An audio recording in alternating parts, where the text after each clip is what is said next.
Арбитражный суд Коми аннулировал лицензию на продажу алкоголя в одном из сыктывкарских кафе. В питейном заведении выявили грубые нарушения. Продавать спиртное теперь здесь нельзя. Ранее владельцев так называемой наливайки по заявлению Роспотребнадзора оштрафовали на 300 тысяч рублей за продажу контрафактного алкоголя. Наряду с пивом и портвейном в ночной забегаловке клиентам продавали чистящие спиртосодержащие средства по 150 рублей за пол-литра. Оно не предназначено для потребления внутрь.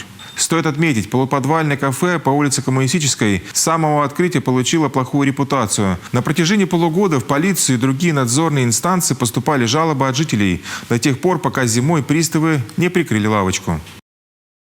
Ну невозможно уже. Крики, шум, драки каждую ночь. И самое ужасное, что молодежь спивается. И для них жестокая драка – это уже норма. Для них нет страха, что кого-то можно убить, просто не рассчитав силы. Самое страшное, что все к этому привыкли.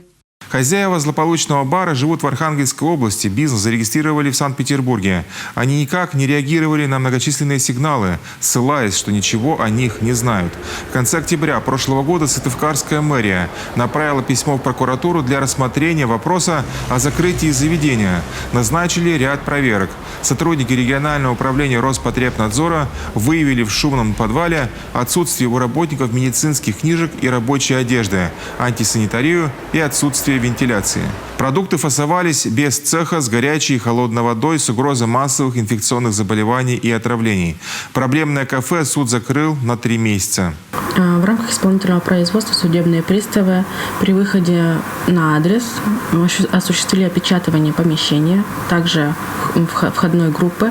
Помимо этого произвели опломбировку имущества в виде кассового аппарата и терминала, также на входные группы помещения, на холодильнике товарооборудования.